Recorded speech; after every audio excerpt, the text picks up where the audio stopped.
உடனூழியர்களே, அன்பு சகோதர சகோதரிகளே, மறுபடியும் ஆண்டுடைய கிருபையால் ஆவியாண்டு உந்துவதால் 17ஆம் அதிகாரம் யோவானுடைய 17ஆம் அதிகாரத்தினுடைய 4, 5, 6 ஏன்னா அந்த 3 வசனமும் ஒன்றுக்கொன்று கனெக்ட் பண்ணியிருக்கிறது.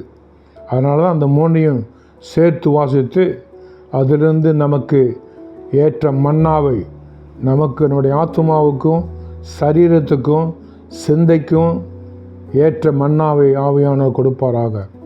14ஆம் அதிகாரம் 4ஆம் வசனம், நான் போகிற இடத்தை அறிந்திருக்கிறீர்கள், வழியும் அறிந்திருக்கிறீர்கள் என்றார்.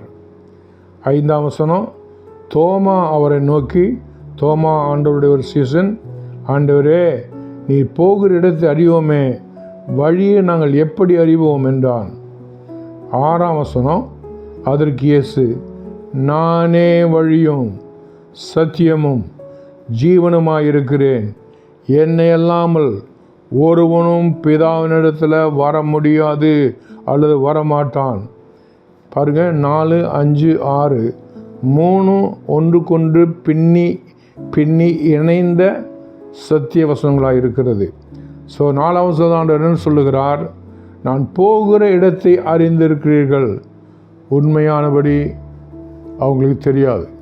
போகிற இடம் உண்மையானபடி அவங்களுக்கு தெரியாது. எப்படி சில சமயம் நம்ம தெரியாது கூட தலையாட்டுற மாதிரி நான் நினைக்கிறவங்க தலையாட்டியிருப்பாங்க. நான் போகிற இடத்தை அறிந்திருக்கிறீர்கள், வழியை அறிந்திருக்கிறீர்கள், அதுவும் சந்தேகம்தான். ஆனால் துணிச்சலாய் தோமாங்கிற சீசன்னு சொல்கிறாரு, தோமா அவரை நோக்கி, ஆண்டவரே நீர் போகிற இடத்தை அறியோமே, வழியை நாங்கள் எப்படி அறிவோம்? 4ஆம் வசனம் பார்த்திங்கன்னா ஒரு குழப்பமான புரியாத ஆவிக்குரிய சத்தியமடைகிற வசனமாக இருக்குது. ஆனால் அதை ஓப்பனாக தோமா சொல்லுறது விளைவாக இப்போ 6ஆம் வசனத்தை ஆண்டவர் தெளிவுபடுத்துகிறார். அதற்கு இயேசு, நானே அந்த வழி சத்தியம் ஜீவன், என்னை இல்லாமல் ஒரு பரலோகம் இல்லை, ஒரு வழி இல்லை, ஒரு சத்தியம் இல்லை.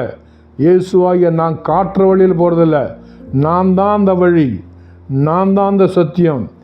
என்னை ஏற்றுக்கொள்ளும்போது, என் மேலே விசுவாசிக்க வைக்கும்போது, என்னை 100க்கு 100 நம்பும்போது நீங்கள் அந்த இடத்தை அறிந்திருப்பீர்கள். நான் போகிற இடத்தை வழி அறிந்திருப்பீர்கள். யார் அது? இயேசு தான் அந்த வழி. இந்த நேரத்தில் உங்களுக்கு நான் அந்த கேள்வி கேட்க விரும்புகிறேன். இயேசு கிறிஸ்துவை சொந்த ரட்சகராக ஏற்றுக்கொண்டீர்களா? இயேசு கிறிஸ்துவின் ஆவியினால் மறுபடியும் பிறந்திருக்கிறீர்களா? அப்படியானால் அந்த இயேசு தான் உங்கள் வழியும் உங்கள் சத்தியமும் ஜீவனும், அதாவது அழிந்து போகாத ஜீவனும். என்னை அல்லாமல் ஒருவனும் பிதாவிடத்தில் வர முடியாது. இயேசு தான் வழி. அந்த இயேசுவை ஏற்றுக்கொள்ளும்போது, அந்த இயேசுவை கீழ்ப்படியும் போது நிச்சயமாய் பிதா, குமாரன், பரிசுத்த ஆகிய 3 பேரும் நம்முடைய இரட்சகராக தேவனாக வந்து விடுகிறார். இப்படிப்பட்ட கிறிஸ்துவ வாழ்க்கையில் கர்த்தர் உங்களை தொடர்ந்து நடத்தி கொண்டிருக்கிறார், தொடர்ந்து நடத்துவாராக. ஆமென்.